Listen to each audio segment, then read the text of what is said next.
Imagine, if you will, the deep chill of a medieval winter. The year is perhaps the 13th century, in a small village tucked away in the rolling countryside of Europe.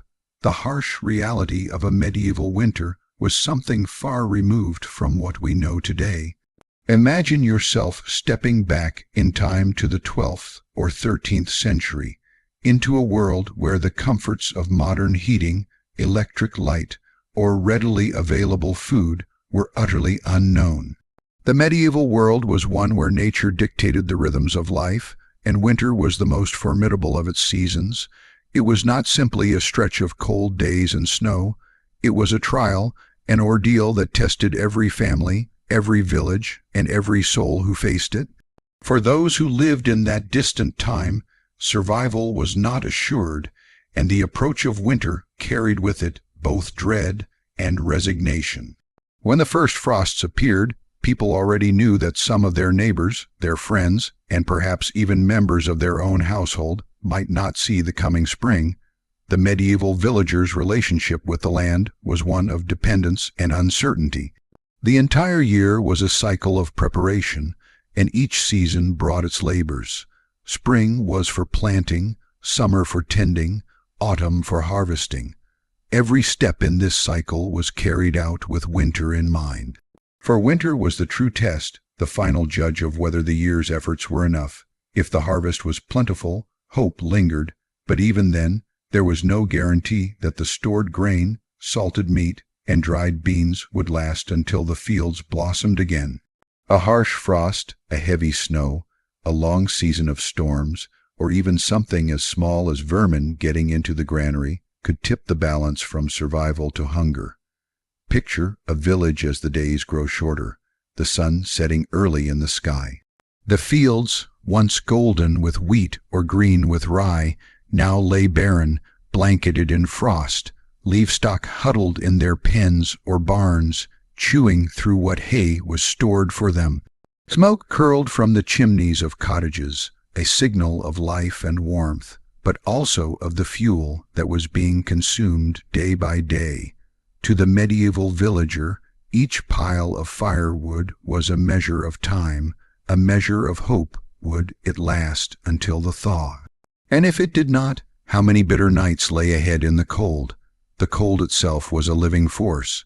Houses were built of timber, wattle and daub and thatch, materials that could hold against rain and wind, but never entirely against the deep freeze of winter.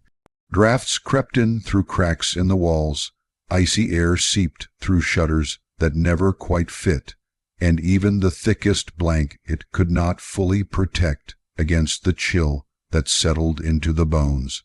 Families often shared a single bed or huddled close together on straw mattresses, not out of affection alone, but out of necessity.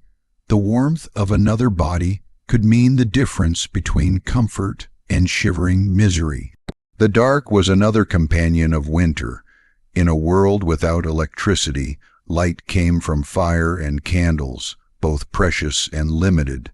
As the days shortened, nights stretched long, oppressive, and seemingly endless. Families would gather around the hearth, not only to keep warm, but because the hearth was the only source of light. Beyond the circle of fires, glow lay shadows, the unknown, and the silence of a frozen world. For a medieval villager, the night was not merely a time of rest. It was a time of waiting, of listening, of enduring until the sun returned.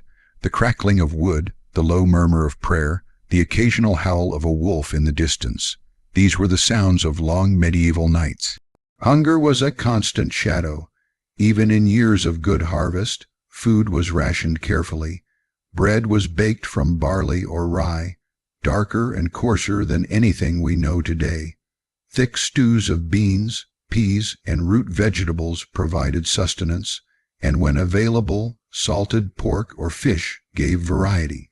But by midwinter, stores were already diminished. Families grew gaunt, their faces thin and hollow as meals became smaller and less frequent. A loaf of bread might be divided and stretched across many days, and children were often sent to bed with stomachs still aching. In the harshest winters, desperation drove some to seek acorns, tree bark, or whatever wild plants might still be found, though little grew in the frozen earth. Hunger gnawed not only at the body, but at the spirit, casting a heavy weariness over entire villages. Illness thrived in such conditions. With weakened bodies came lowered defenses, and colds, fevers, and infections spread quickly. Pneumonia, influenza-like sicknesses, and simple respiratory infections could become deadly in cold cottages filled with smoke from hearth fires. Healers might offer herbal remedies: willow bark for pain, garlic for strength, thyme for coughs, but these were often little more than gestures of hope. Faith was often the greatest medicine, and prayers to saints were whispered with every cough and every fever.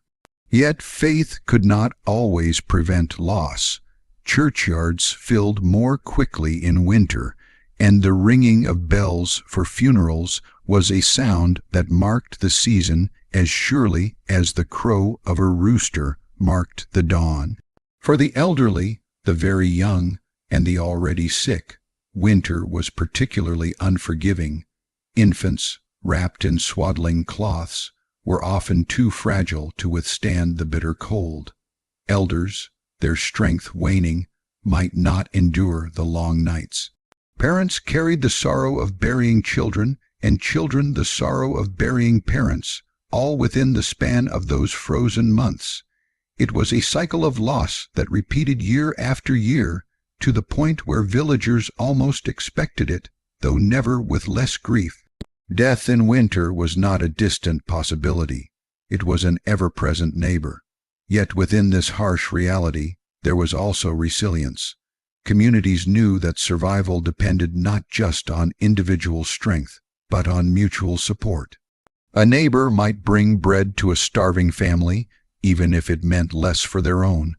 A thatcher might mend a roof heavy with snow to prevent collapse. Families shared warmth and shared stories, binding themselves together in ways that were as vital as food or fire. In the depths of struggle, there was also kindness, small moments of humanity that kept despair at bay. Despite all the suffering, there were sparks of joy and hope. Winter was also the season of Christmas and Epiphany, times when the church was filled with light and song. Feasts, however modest, brought moments of celebration, and children's laughter echoed through villages when snow fell thick, creating a world transformed into wonder. Even in hardship, the human spirit found ways to endure, to celebrate life, and to believe in the promise of spring. The harsh reality of medieval winters, then, was a reality of duality.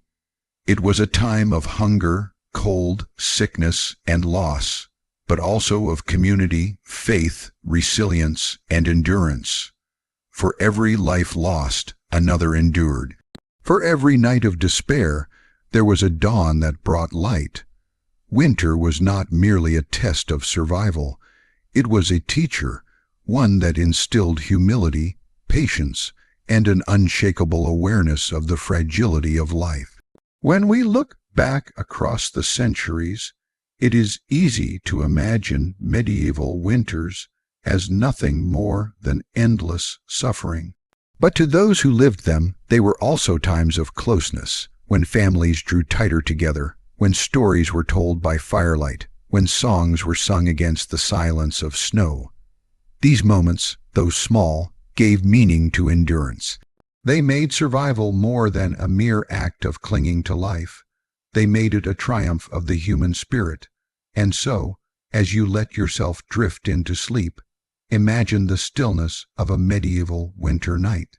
Outside, the wind howls across frozen fields, snow drifts against cottage walls, and the world lies silent beneath a blanket of ice. Inside, a small fire burns low in the hearth, casting soft shadows against the walls. A family huddles close, sharing warmth, sharing breath, sharing life. Hunger lingers, cold presses in, but still they endure, for that is what it was like to face the harsh reality of a medieval winter. It was struggle, it was loss, it was endurance, and above all, it was survival. In the medieval world, food was not simply nourishment, it was the most constant measure of survival. The rhythm of life itself was set by the planting of seeds, the care of fields, and the gathering of harvests. And yet, when winter came, all of that effort was put to the ultimate test. The scarcity of food was not an occasional misfortune, but an expected reality. Even in good years, when the crops had grown tall and barns were filled with hay and grain, the fear lingered that the stores would not last. And in poor years, when storms had ruined the harvest or disease had struck livestock, hunger arrived early and stayed until spring, gnawing at every body and every soul. Imagine a small village in the 14th century. By late autumn, families have filled their storage bins and cellars with what they could gather. Grains of barley and rye are stacked in sacks or wooden barrels. Onions, cabbages, and root vegetables like turnips and parsnips are buried in pits lined with straw to keep them from freezing. Meat, when available, has been salted, smoked, or dried, for fresh meat is a luxury of summer and early autumn. Fish, too, is salted and hung, ready to be eaten on days when the church forbids meat. These provisions must last through months of cold, when the earth gives nothing, when the fields lie bare, and when the only thing to eat is what was prepared before the first frost. But supplies never seemed abundant enough. A poor harvest meant the difference between survival and starvation.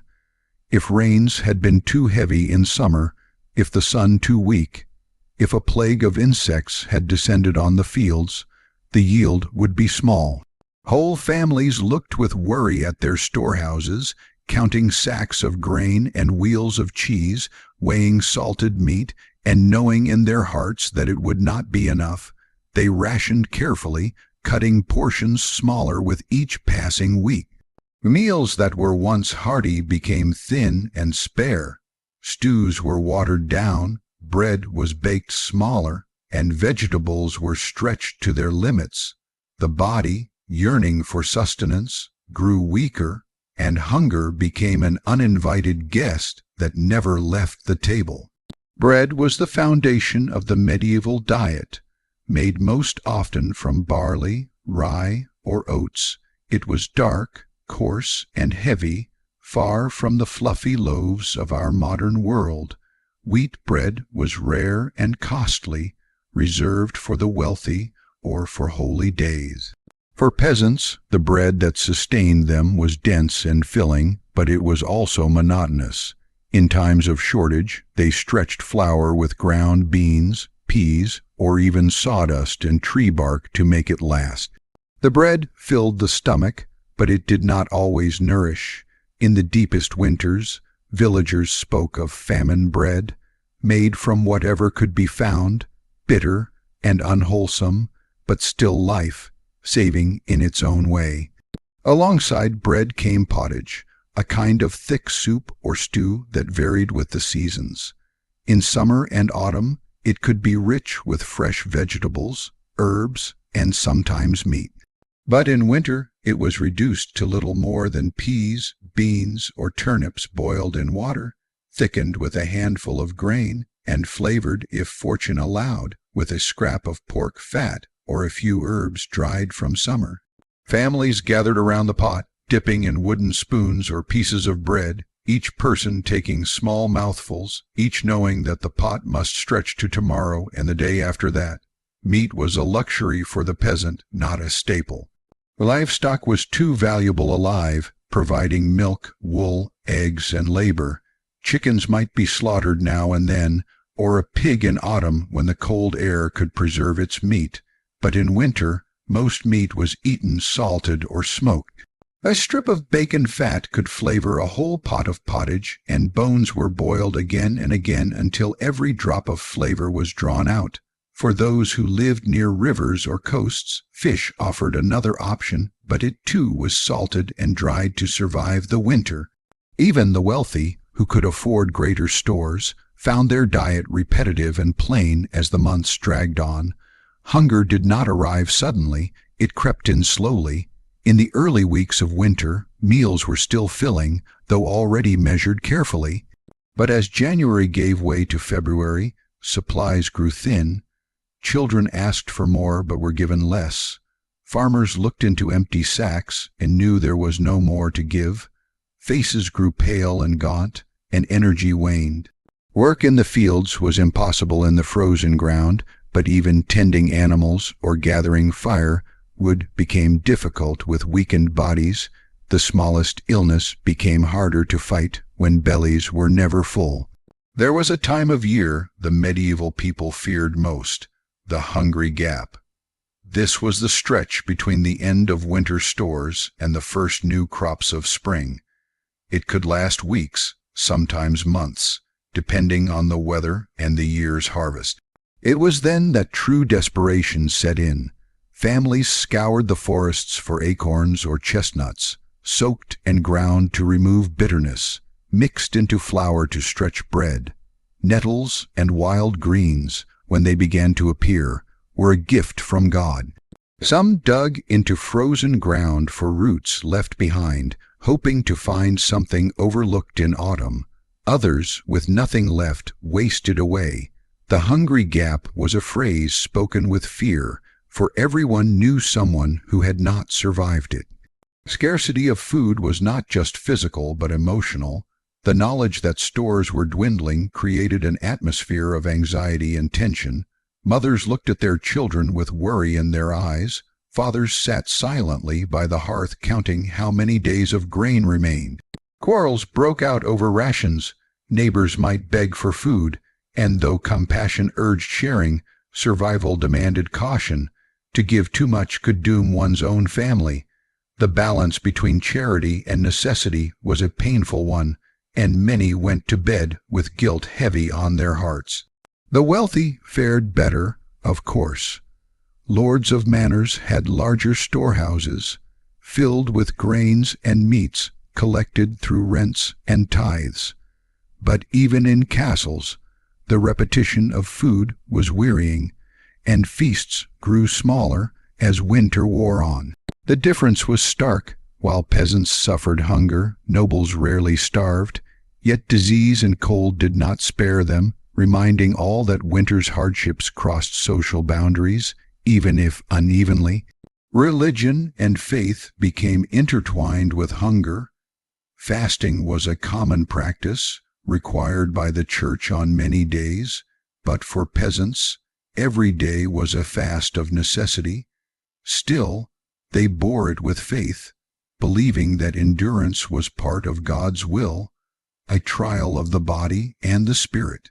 Prayers were said over every meal, no matter how small, and when Christmas or Easter brought a rare feast, the joy was profound, the relief of eating heartily almost indescribable after months of scarcity. Scarcity shaped the rhythm of life, but it also shaped the spirit of those who lived it. People learned to endure monotony, to accept hunger as part of existence, and to cherish small pleasures. A crumb of cheese, a sip of ale, a fresh egg found in winter, these were treasures spoken of with gratitude. The scarcity of food, while harsh, created a resilience and a reverence for survival that defined medieval life. And so, as you drift deeper into the quiet of this story, imagine sitting at a rough wooden table in a dimly lit cottage. Before you lies a bowl of thin pottage, a crust of bread, perhaps a slice of salted fish.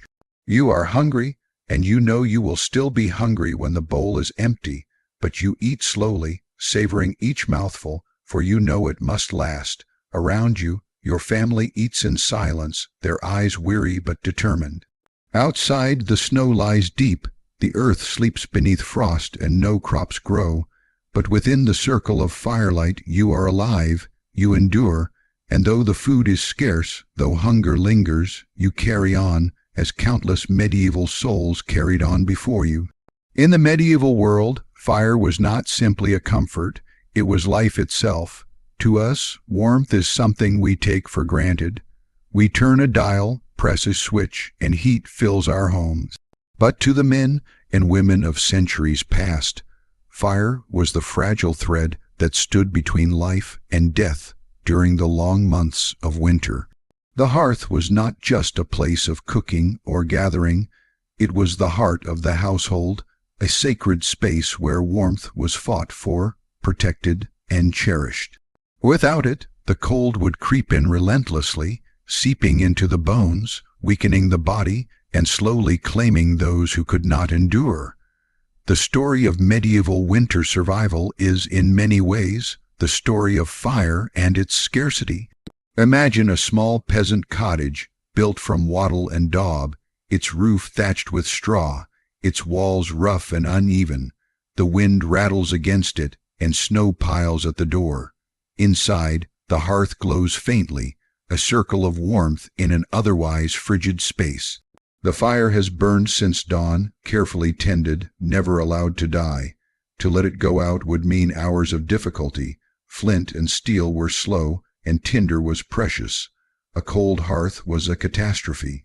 Families went to bed with embers banked in ash, carefully covered so they might still glow in the morning, ready to be coaxed back to flame. And if the fire did die, a neighbor might be asked to share a coal or a burning stick, for no one could live long in the cold without it. Wood was the fuel most desired, but even wood was not always plentiful. In many parts of Europe, forests had been cleared for farmland, and villagers had limited rights to cut timber. Lords controlled the great woods, and peasants might be punished for taking more than they were allowed.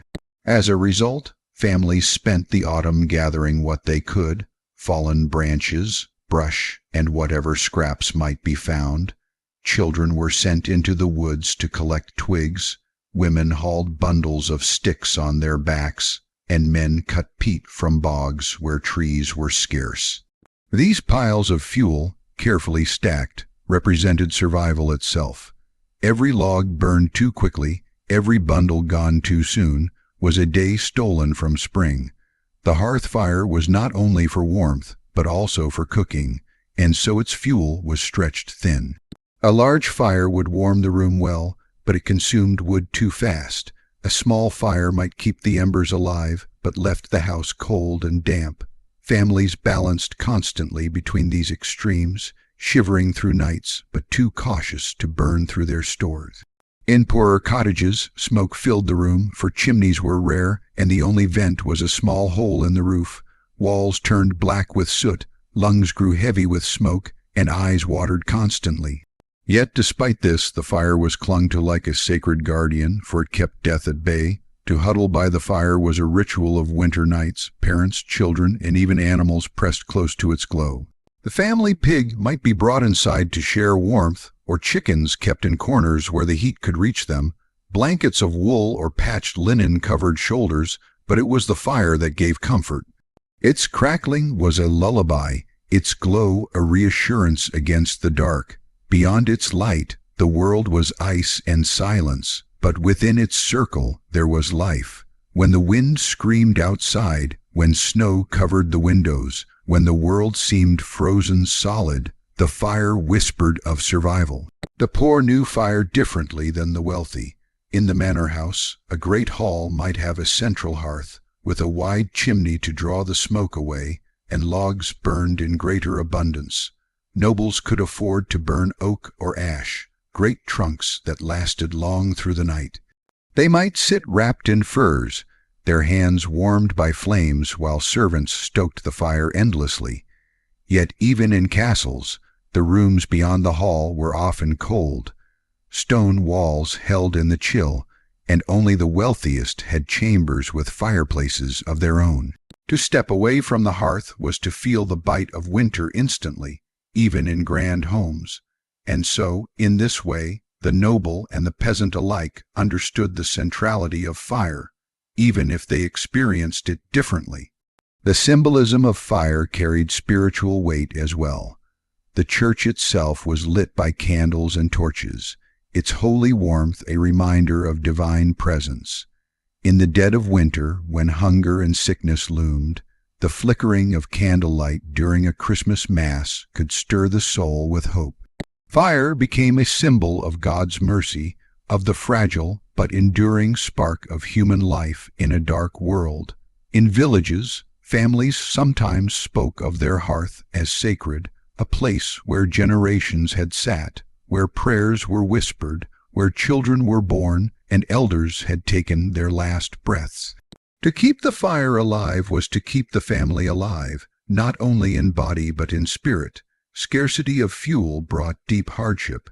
There were winters when wood piles ran out, when families burned straw, reeds, or dried dung to keep some semblance of warmth. These fires smoked heavily, burned quickly, and gave little comfort, but they were better than nothing.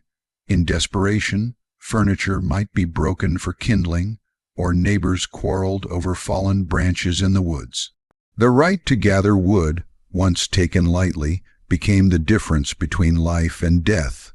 Fights, thefts, and even punishments from lords arose when scarcity grew severe. Yet still, people clung to any source of flame, no matter how small. The cold was merciless without fire. Frost crept inside cottages, coating walls and window frames. Water froze in buckets left indoors, and breath hung heavy in the air. Fingers grew numb, and tasks like spinning wool or mending clothes became painful. Babies swaddled tightly still shivered, elders coughed in the icy air, and even animals suffered in barns without warmth. Cold stole sleep, forcing people to huddle together, restless and uncomfortable. In the dark hours, the sound of the wind outside seemed like a predator, reminding all within that nature was stronger than they were. Without fire, no one could endure it for long, and yet, for all its fragility, fire gave not just warmth but comfort, companionship, and even beauty. Families watched the flames and saw shapes in them, told stories by their light, whispered legends passed down through generations. The fire was an eternal listener, the silent witness to laughter, grief, prayer, and song. It was the backdrop to every moment of survival. When food was scarce, fire made even thin gruel edible. When nights were endless, its light gave courage. When sickness struck, it was believed that warmth could sometimes draw out fever, and so the patient was kept as near the flames as possible. There was something profoundly communal about fire. In villages, bonfires might be lit during festivals, even in winter, bringing people together for warmth and celebration. At Yuletide, the great Yule log burned, sometimes for days, symbolizing continuity and the promise of the returning sun. Around these fires, songs were sung, stories told, and hope renewed. Fire was not only survival, but a reminder that spring would come again, that the wheel of the seasons always turned. For children, the hearth was a place of wonder. They stared into its dancing flames, felt the first lessons of awe, and listened to their elders speak of the necessity of tending it. They learned early how to stir embers, how to feed logs carefully, how to respect the flame as both dangerous and sacred. In every medieval home, teaching a child to keep the fire alive was teaching them how to keep their family alive. And so the story of medieval winters is bound inseparably with the story of fire. It was never taken for granted, never wasted, never ignored. It was watched carefully, coaxed, fed, and revered. The scarcity of warmth shaped not only the daily routines of villagers but their very outlook on life. Fire was the difference between hope and despair, life and death, darkness and light. As you drift now into rest, imagine that ancient cottage once more. The snow presses against the walls, the wind howls in the distance, but here by the hearth there is a glow. You sit close, feeling the heat on your face, the rest of your body wrapped in wool and straw. The logs crackle softly, sparks rise and vanish, shadows dance gently on the walls. Around you, your family breathes slowly, their faces softened by the warmth. Outside is a frozen, endless night, but within this circle of light you are alive and you are safe.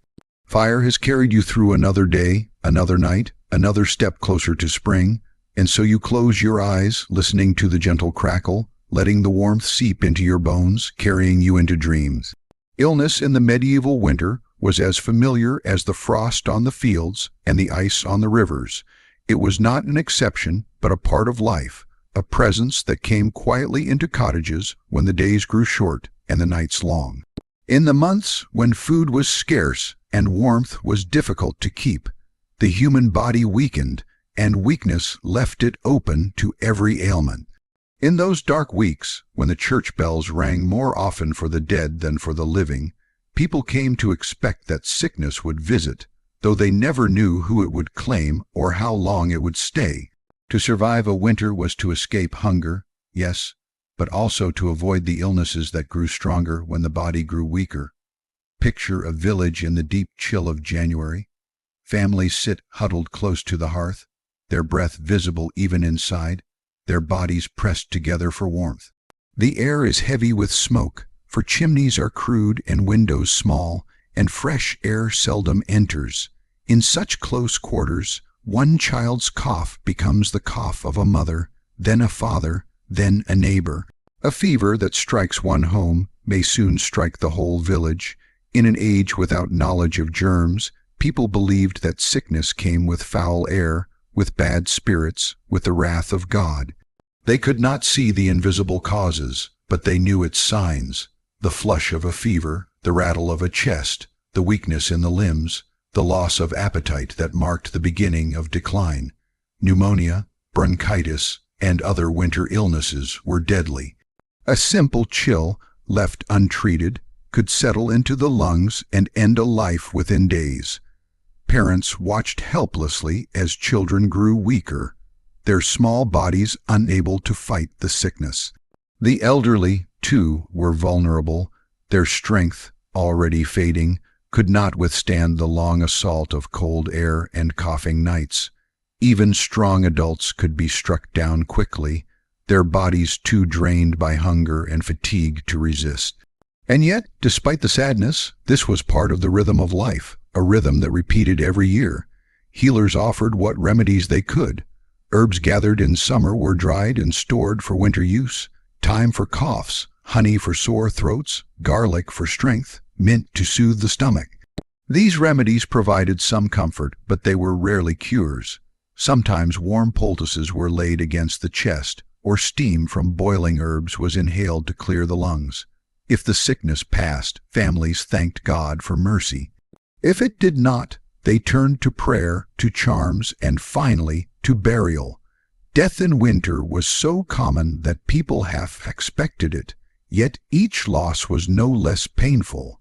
The sound of church bells tolling across the snowy fields became the music of the season. Winter illnesses were not only of the body, but of the mind. Darkness weighed heavily on the spirit. With days so short, nights so long, and outdoor work reduced by the frozen earth, people found themselves enclosed, restless, and anxious. Melancholy was common, though it had no name as we understand it today.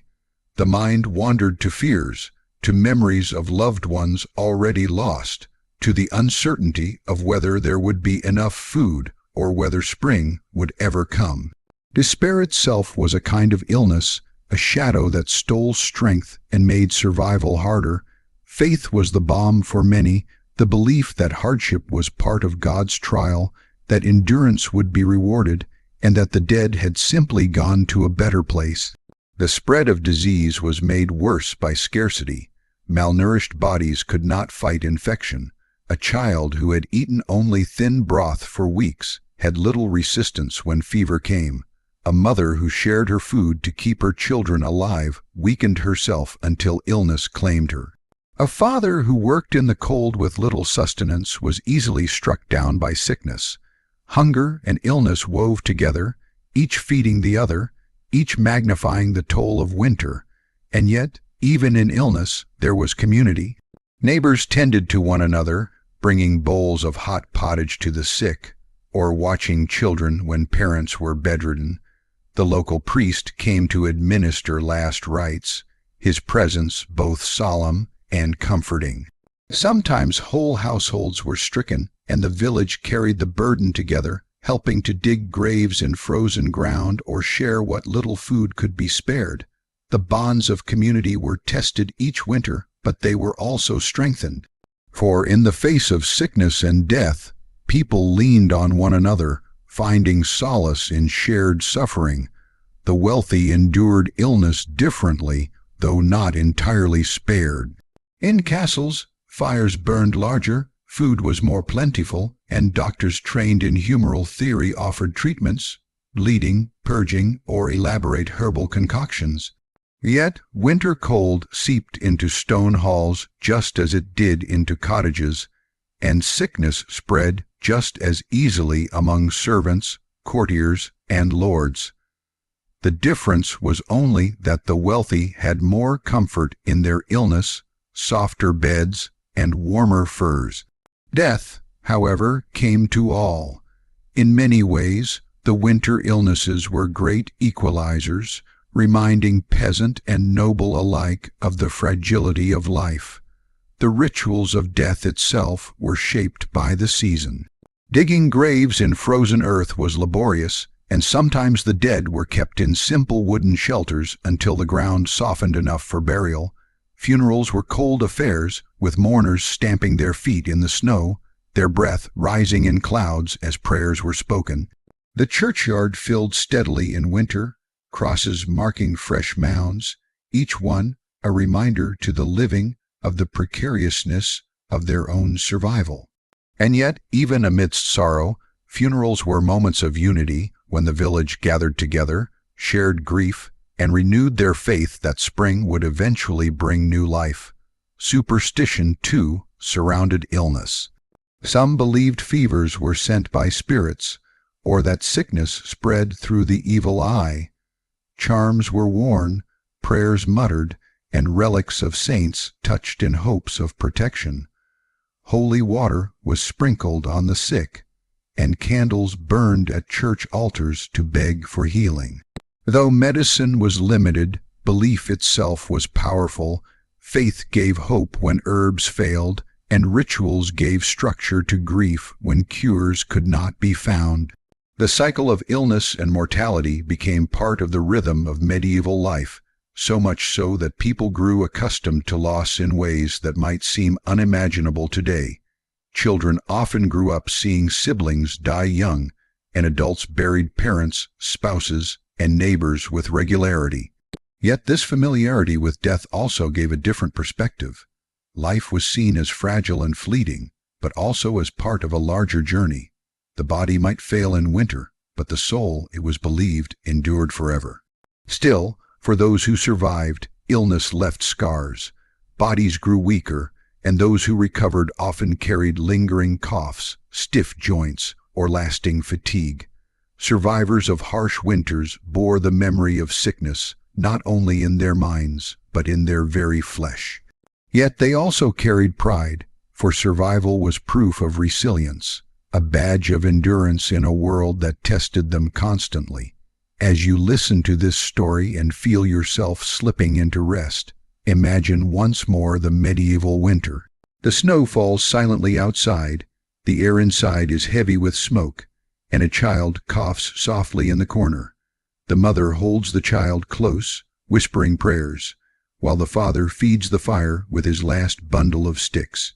In the darkness, fear lingers, fear of illness, fear of loss, but so too does hope. For every sickness that came, some survived. For every life taken, another endured. And for every winter of sorrow, spring followed with warmth, with light, with healing.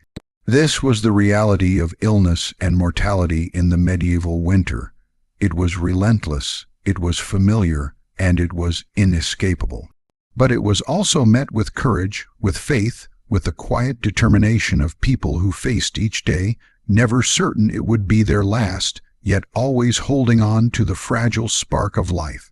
And now, as the story fades and your eyes grow heavy, let the quiet truth remain. Even in the harshest winters, even amidst sickness and sorrow, there was survival, there was endurance, and there was always, always the promise of spring. In the long winters of the medieval world, When hunger gnawed and sickness lingered, the thing that most often held people together was not their food stores or their firewood, but their community. Alone, a family might falter. Alone, a widow or a sickly child could easily perish. But together, bound by necessity and by custom, villages became something more than collections of cottages scattered across frozen fields. They became small fortresses of resilience, each person contributing, each household depending on the other. In the dark, when the night stretched for what felt like forever, and the wolves cried at the edges of the forest, it was not only the hearth fire that kept the chill at bay, but also the presence of neighbors, the comfort of knowing that one was not alone in the struggle for survival. Imagine the heart of such a village, snow piled thick upon the thatched roofs, the paths between homes half hidden beneath drifts. Smoke curls from chimneys, thin lines of gray against a pale sky, and within each home the sound of voices rises, sometimes in song, sometimes in prayer, sometimes in whispered worry. The doors are simple wooden planks, the windows shuttered against the wind, yet inside each cottage lives not just a family, but a sense of belonging to something greater. For though food is scarce and warmth fleeting, the knowledge that others endure the same hardships brings a strange kind of solace. Misery shared is halved, just as joy shared is doubled. On the coldest nights, neighbors might gather together. One household perhaps has managed to keep a larger fire, and they invite others in. They share bowls of thin pottage, pass around crusts of bread, and tell stories while the flames flicker. The stories may be old legends, tales of saints, or simple recollections of summers past, when fields were green and the sun long. The children cluster at the edges, their eyes wide, their cheeks flushed from the heat of the fire. The old ones sit with blankets around their shoulders, nodding slowly, adding a comment here and there, correcting details, ensuring the past is not forgotten. In this way, memory itself becomes a kind of warmth, a shared treasure more valuable than salt or grain. Helping one another was not optional, it was survival. If one man fell ill, his neighbor might tend his animals. If a woman lost her husband, the village would see that she and her children had some food. If a house collapsed under heavy snow, others would help repair it. These acts of kindness were not thought of as charity in the way we think of it today, but as the natural order of things. Everyone knew that misfortune could strike any household, and the one who gave today might be the one who needed tomorrow. It was a cycle like the seasons themselves, binding people together in dependence and generosity. In times of death, which winter often brought, the community gathered for burial.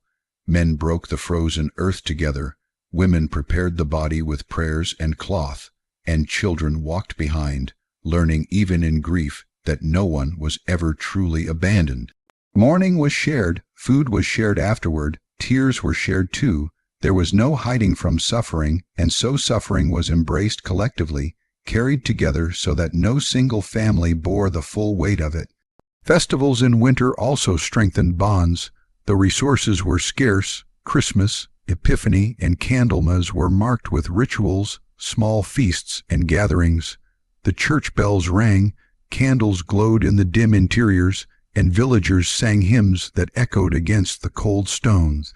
Even if the feast was meager, even if the bread was hard and the ale watered down, the joy of coming together for worship and celebration offered relief from the monotony of hunger and cold. For a night, people could remember warmth, laughter, and abundance. These occasions gave the spirit strength, and strength of spirit often meant strength of body. At the heart of resilience was the sharing of knowledge. Elders passed down wisdom on how to store food best, how to stretch a sack of grain through a lean month, how to keep a fire smoldering through the night without wasting wood. Mothers taught daughters which herbs eased coughs, and fathers taught sons how to repair tools with almost nothing.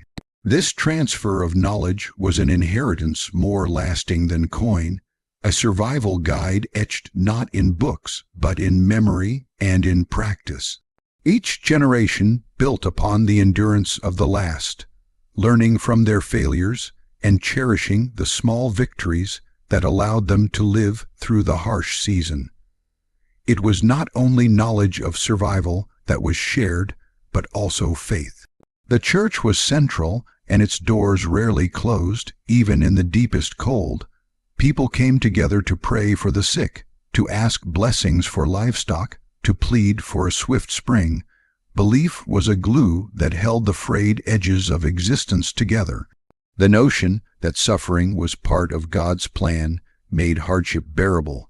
The priest reminded them that Christ himself knew cold, hunger, and pain, and that their trials brought them closer to the divine. Such words may not have filled empty bellies, but they filled hearts with a kind of strength that hunger alone could not destroy. Music and storytelling also played their part. A fiddler might strike up a tune in a warm cottage, or a singer lift a voice in plainchant that drifted into the rafters. Children learned rhymes, riddles, and songs, repeating them until laughter broke through the gloom. These moments of levity were not frivolous but necessary. In a world where death was close at hand, joy became an act of defiance, a flame against the darkness. To laugh in winter, to sing when the body was weary, was to affirm life itself. One of the greatest sources of resilience lay in the rhythm of work. Even in winter, when fields lay fallow and earth was hard, tasks remained. Wood needed chopping, tools mending, nets repairing, and animals tending. Men trudged through snow to gather fodder. Women spun wool or patched garments, and children carried water from half-frozen streams. These tasks, though difficult, gave structure to days that might otherwise have been filled with despair. Work reminded people that time was still moving, that spring would come again, and that they had a part to play in reaching it. The bond between humans and animals was also crucial. A cow that survived the winter meant milk in spring. Chickens offered eggs, sheep gave wool.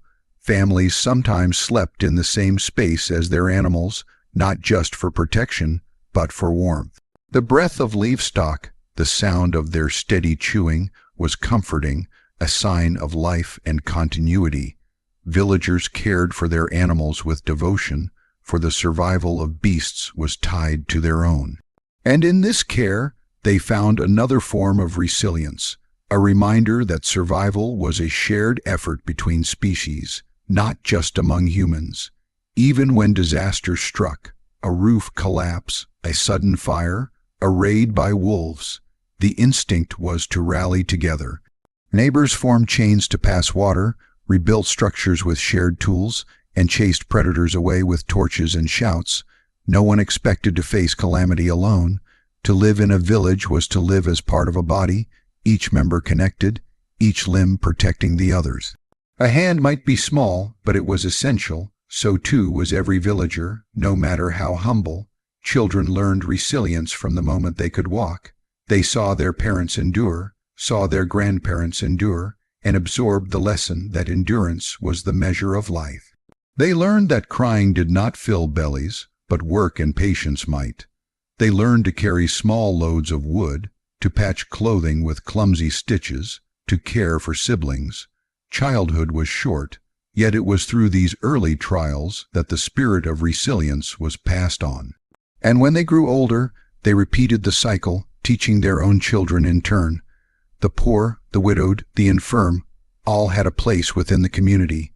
While life was harsh, exclusion meant death, and so even those unable to contribute fully were woven into the fabric of village life. A widow might not plow fields, but she might tell stories that lifted hearts. An elder might no longer chop wood, but he might know the prayers to ward off sickness, or the songs that eased fear. Every role mattered, every life had meaning, and together they created a net strong enough to catch those who might otherwise fall. As the long winter wore on, with its endless gray skies and its biting winds, resilience took many forms.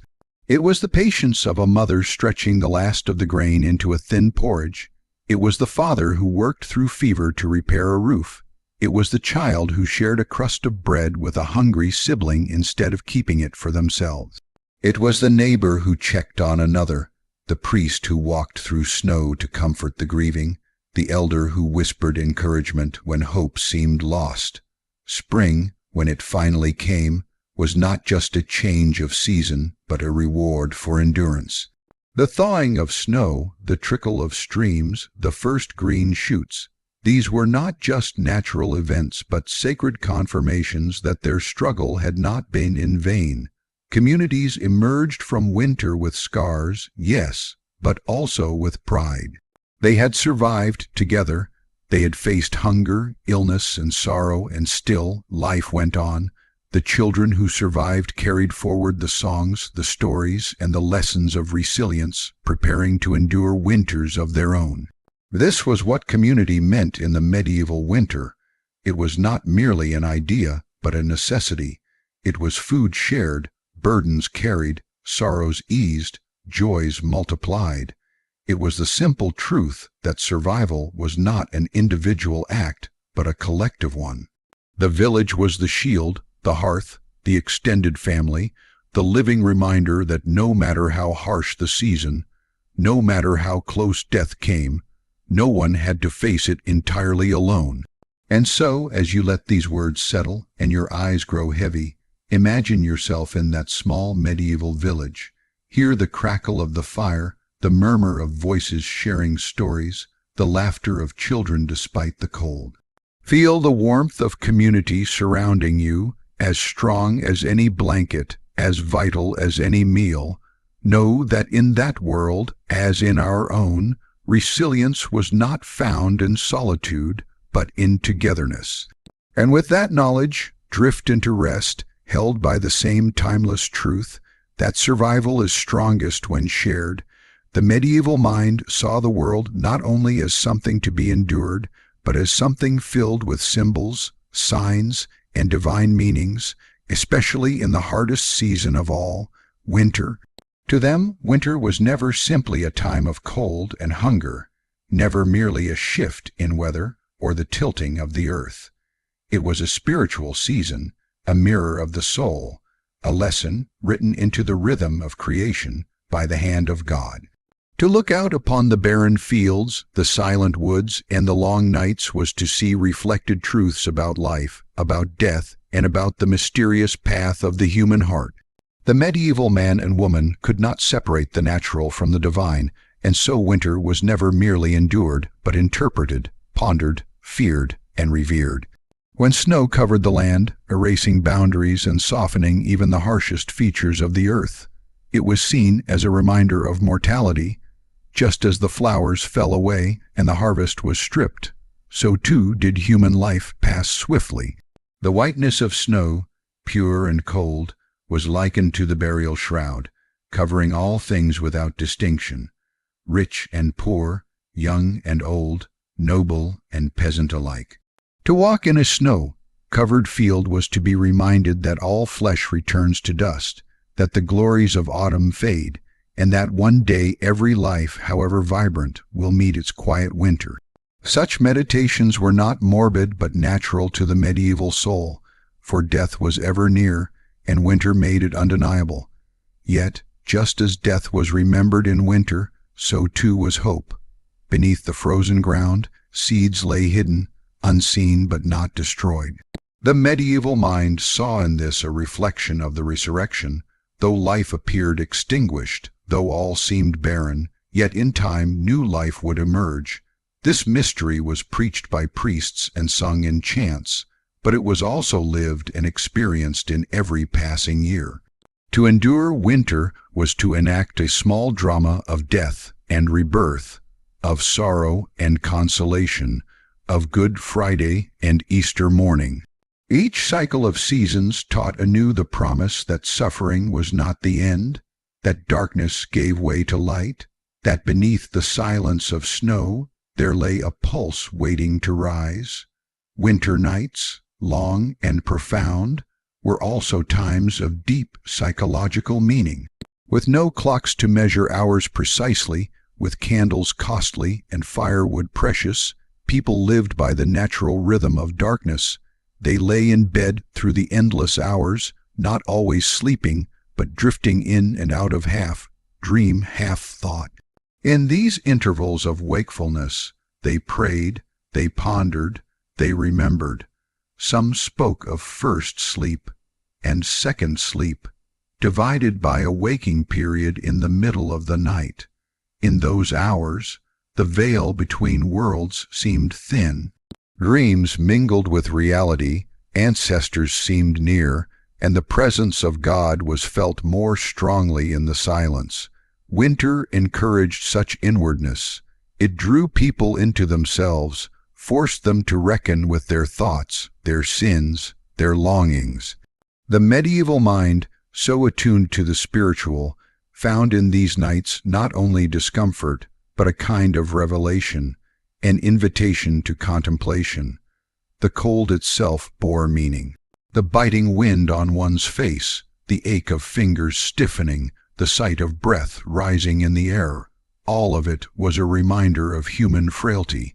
Warmth had to be sought, fire had to be tended, and without vigilance, life could slip away. To feel such cold was to know one's dependence, not only on neighbors and family, but on God Himself. Cold humbled the proud, for no strength of will could command the frost to cease. Only patience, prayer, and endurance could see one through. And so the cold became almost a teacher, instructing in humility, in perseverance, in the acceptance of limits. Just as monks mortified the flesh to purify the spirit, so too did winter mortify the world, stripping away abundance and luxury until only what was essential remained. Silence, too, was part of winter's meaning. In summer, the fields rang with work, in autumn with the noise of harvest, but in winter the land fell quiet.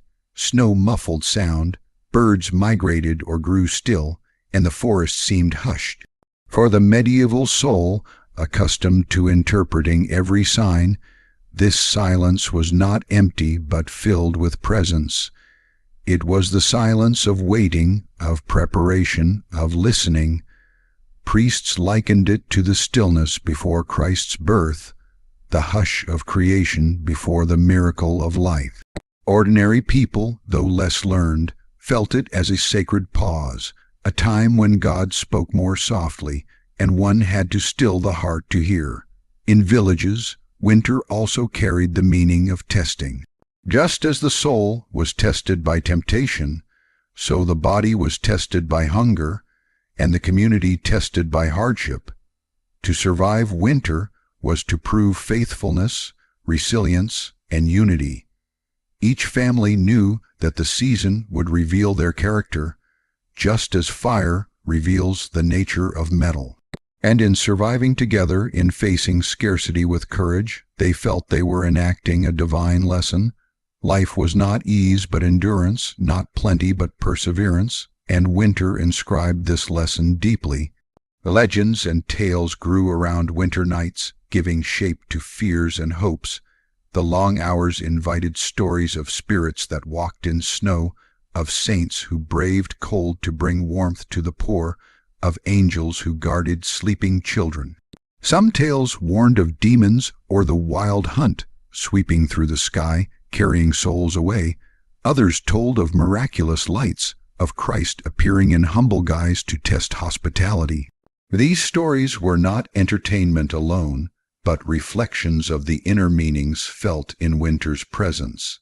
That unseen forces moved through the darkness, that every act of kindness might echo into eternity, and that life was always poised between peril and grace. The church calendar deepened these meanings. Advent fell in the darkest weeks, calling people to penance and expectation. They waited in cold and darkness for the coming of light. At Christmas, the birth of Christ was celebrated precisely when the sun began to return, when days grew imperceptibly longer. It was no accident that the feast of light was placed amid winter's depth.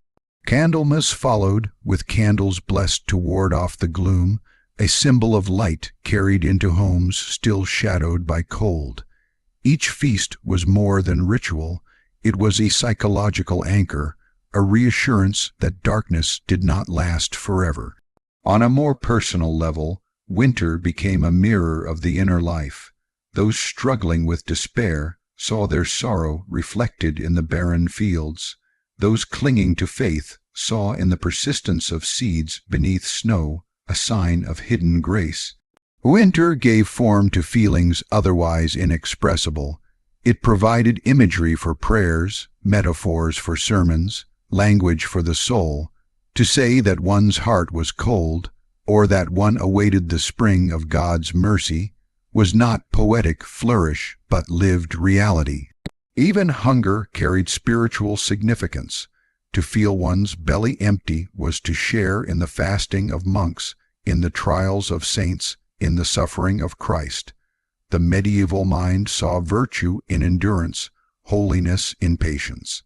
The body's deprivation was often understood as the soul's sharpening, and while no peasant rejoiced at famine, many drew strength from the belief that their hunger was not meaningless but joined to a larger story of trial and redemption. The stars above, sharp and bright in the frozen air, also carried meanings. To gaze upward on a winter's night was to see eternity more clearly. The heavens seemed nearer when the world below was hushed.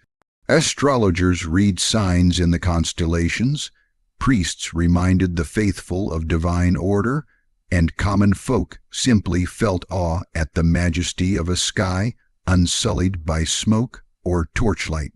Winter nights thus stretched not only time but imagination, opening the soul to vastness, to mystery, to God's grandeur written in the firmament.